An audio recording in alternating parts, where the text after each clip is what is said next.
Good evening and welcome to the Hibs Observer post-match debrief with myself, Liam Bryce, joined by Craig Nisbet to take a look back at Celtic 2, Hibs 0 as David Gray's side bow out of the Scottish Cup at the quarter-final stage, bringing to an end this long unbeaten run that Hibs have been on. Just before we get started, folks, as always, a quick word from our sponsor. The Hibs Observer is now brought to you by S1 Jobs. If it's time to hand in your transfer request, then head over to s1jobs.com and upload your CV today. With thousands of jobs across Edinburgh and the surrounding area, you'll find the one at S1 Jobs. So start your search today. So, Craig, I mean, a disappointing result, a disappointing outcome, an end to the cup run, an end to the unbeaten run. It was one of those days I felt, I think Hibs were, you go to Celtic Park, you have to be defensively solid. I think for large parts of the game, they probably were. You go to Celtic Park, you need your goalie to have a good game. I thought Jordan Smith was mostly outstanding in the game. But I think then the key on top of that is, can you sprinkle a wee bit of quality? Can you find something to trouble Celtic on the ball? And I don't think Hibs really got going in any sort of sustained way today. What's your immediate thoughts on the game and the performance and result? Yeah, I think you've probably summed it up. I mean, defensively, it's always such an uphill task, and you know what Celtic are going to do. We've had it a couple of games already this season. You know what they're going to do with the ball. You know the runs they're going to make. It doesn't make any difference. It's still really difficult to deal with. And I thought, for the most part, we dealt with them in the wide areas really well. And even when they cut inside, the ball's coming in, we dealt with really well. And we sort of limited them to sort of shots from outside the box. Obviously, don't get me wrong, they're obviously dangerous from those areas, but we had plenty of bodies there to block stuff and things like that. So I think all the foundations were there, in the game for us to, and then obviously had Bowie's chance from Campbell's sort of quick throw in. And I thought all the foundations were there maybe to maybe make it a bit of a game, but I just sort of felt, and it's a bit of a maybe a tough criticism based on the run we've been on, but like offensively, we were just really sloppy. I thought every time we worked the ball back, we lost it. Triantis was having a bit of a poor game, and when he doesn't play well, we tend to struggle a little bit, certainly in possession. And then obviously Nicky Cadden going off as well. Defensively, he's actually been unbelievable, which has probably went a bit under the radar, because we normally focus on what he brings to the attacking side of the game.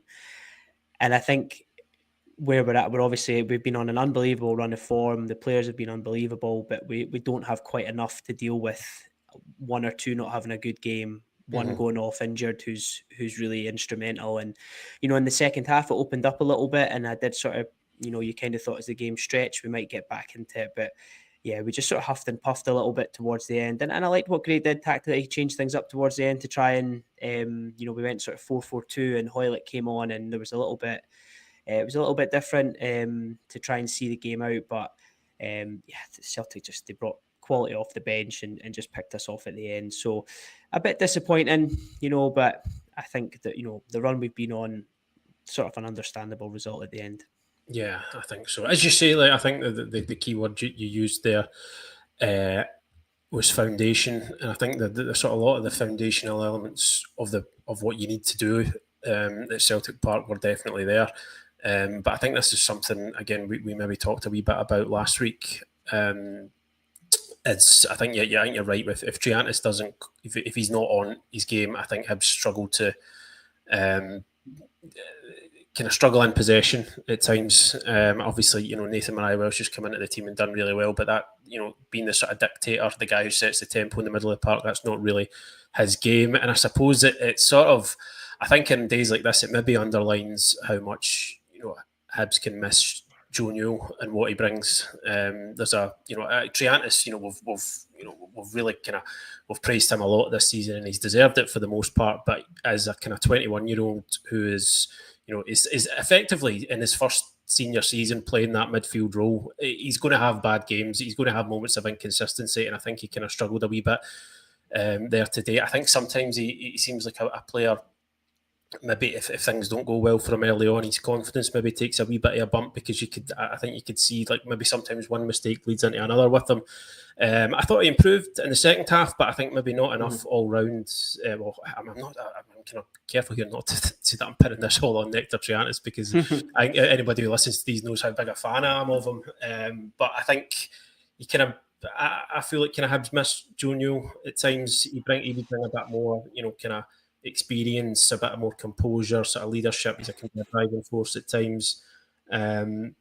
Would you I agree think with you're that? right, because yeah, I think so, because I think more so, especially when we play that against Celtic, we're kind of forced to play like a flat three in the midfield. Campbell sort of has to drop in and do that, and I think it's a hard shift for Triantis to cover side to side, Yeah, and he's probably getting barked at from the centre halves about runners coming forward. He's getting people passed on. There's fullbacks inverting and running in behind and over and underlapping. So it's a tough shift in there. And you're right, he's 21, and when the ball breaks to him, it's not easy for him in there. But I think you're right. I think if Joe Newell is in there, he's sort of a bit of a blend of all the midfielders we've got. In terms of yeah, he's more than capable of driving forward with the ball. He can hit a good switch. He's defensively sound.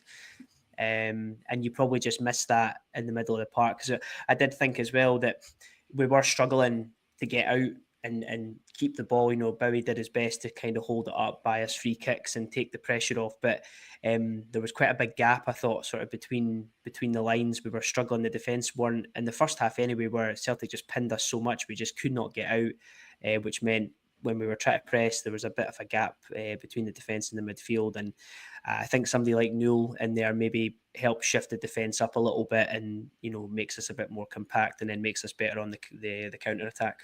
yeah. I suppose. I mean, it's worth emphasising that I think if Celtic are on it, then there's sometimes not an awful lot you can do. They sort of smothered Hibs at times. I think early in that game, you could tell from the outset that in the first couple of minutes, it was quite obviously like they really quite fancy this today. But as you said, I think Hibs sort of limited them to, as you said, shots from outside the box in the first half. They weren't getting cut open. They weren't getting, I feel that you can get pulled pillar to post at times. I didn't really feel that, but then it's when you're not getting that relief and you're not getting up the park and you're not, giving yourself a wee breather, and they're just coming at you and coming at you and coming at you. It's, I think, odds dictate that something is going to break for them at some point. And then, I mean, so again, find it difficult to be too critical for the goal, but it's it's a save from a good save from Smith, who again, as I said earlier on, in an excellent game. Are you then you're looking for somebody to react quickest there, because Maeda's he's right on it. He's as sharp as they come, and he's the only one who really reacts to the second ball. Yeah, there's a couple of things in the goal. I think actually one player who probably went a wee bit under the radar, but seen his last few games, like Schlupp, I think offers like such a different side, for Celtic anyway. And noticed that today. Normally when it's Greg Taylor, there's not that much sort of, he just doesn't have the pace and the power that Schlupp brings. I think his addition to their team makes them even more formidable. And actually thought he caused us a few problems down that side, and obviously he gets the run on Chris Cadden and puts the ball in. But yeah, I think Obita switches off first of all. Kuhn kind of gets the run off him to get the strike away, and it's a really good save from Smith. I'm sure he would have preferred to have parried it sort of away from the dead centre, but it was up in the air. He's got a good hand to it, so it's probably hard to be critical. And it's funny because it's actually very similar to the goal Celtic scored at Easter Road. Maeda just, as soon as the shot's taken, he just turns and he's just sort of laser focused on getting the rebound. And Rocky, you can say he switches off, or you can say he's ball watching. I think it's like quite harsh to to say that. I know. Because Maeda is just so good, and it's just such an instinct and something that's obviously inbuilt in him, that as soon as somebody hits a shot, he just moves into that area, and he's just there to put the ball in. So it's disappointing on that front. If Nicky Cadden's on, is he maybe more anticipating Nicholas Kuhn, and we stop that there? Maybe that might happen. I'm not so sure. I think you're right. Eventually, they were probably going to get themselves a really good opening from that. And And, we've talked about Gray's subs and stuff, and he does rotate them quite a lot. But, Beta's not had a lot of football, because of Nicky Cadden and how he's played. And even It's when he hard broke to his come out nose, of a game like that. it's huge. It's so difficult, so difficult. And you seen how hard we were working out of possession to keep them at bay. And so I sort of felt for him a little bit, especially for that first goal. Yeah, obviously Nicky Cadden picking up an injury, looked like a hamstring at the time. Kind of hard to really kind of offer any sort of instant assessment on that. I think we'll have David Gray's post-match press conference on the website in due course, and I'm sure he'll say what he can about that. Obviously, it'll be one they'll probably have to get checked out. But I suppose if you're trying to look at positives, he was able to get up and walk off, and you think if it was a really bad hamstring, if it was a complete tear, I don't think he's getting up and walking off the park. Yeah, don't want to tempt fate, but I know. He did. He sort of looked like when he went off to Gray, sort of made a motion of like that, and it looked like he'd sort of said a snap. But you're right. The fact that he was able to walk off, and actually even just the way it happened, it wasn't like a big stretch. It wasn't like a huge one. So yeah, you're hoping it's minimal damage there, because he's such a key part how we play, and even defensively as well. He's such a key. I probably didn't realize just how solid a defender he is as well in that position. But Obita, in terms of he's not Nicky Cadden, but I think he's a pretty good player that can come in. We know what he can do going forward. He has contributed like that. He has when Nicky Cadden wasn't fit. Obita was playing in that position, and he was able to deliver good balls into the box and things like that as well. So, I'm confident enough that he can come in and do a job. Yeah, as a position that Hibs have got options, Obita was just, one of the standout performers last season, so I don't think you'd have too many worries about him coming in to fill in for however long, that might be.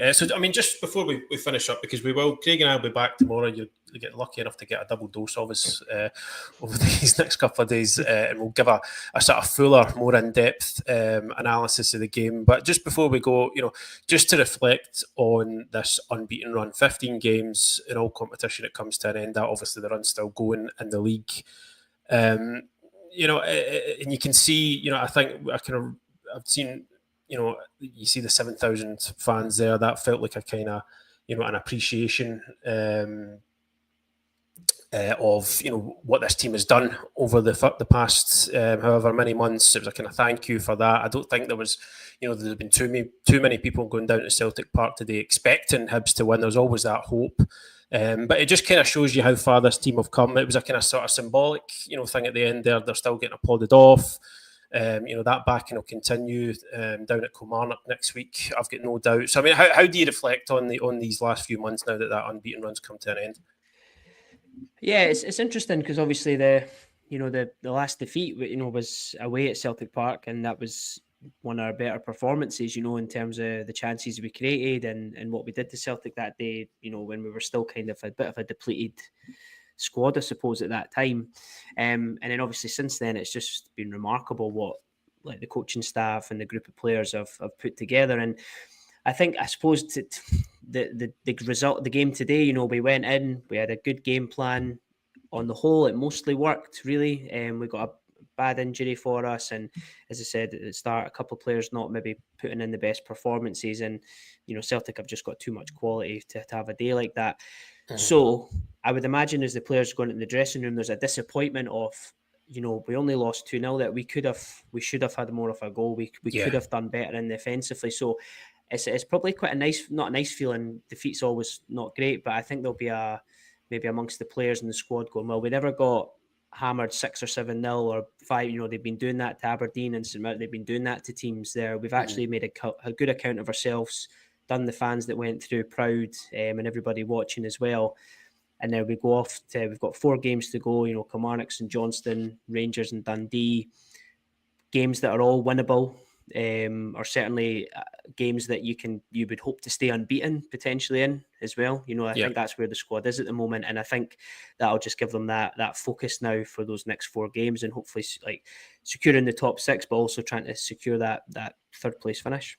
Yeah, I think you've summed it up nicely. As you say, no shame in that result today. The performance was about as committed as you could ask for. I think Paul Herring there commenting sums it up nicely. Finishing third would be a tremendous achievement, as it kind of speaks for itself from where Hibs were. I think there'll be, as you say, there'll be disappointment in the dressing room, but I think that there was a wee kind of narrative kind of running under this fixture ahead of it. That Hibs had kind of poked the bear a wee bit in terms of Celtic and where they're going to turn up and get just blown away. That didn't happen. And as you kind of rightly point out, that has happened to other teams this season. I think probably the best example is when Aberdeen went to Celtic Park, got a draw, and then played Celtic at Hampden. I think it was 6-0 in the end. So they can do that to you. I think Hibs have, in that sense, have done themselves proud to go and compete and stay in the game for as long as they have. But it was just a bridge too far in the end, folks. So, yeah, we're going to leave it there just now. David Gray's press conference will be up on the website in due course. You'll be able to read everything the manager has to say.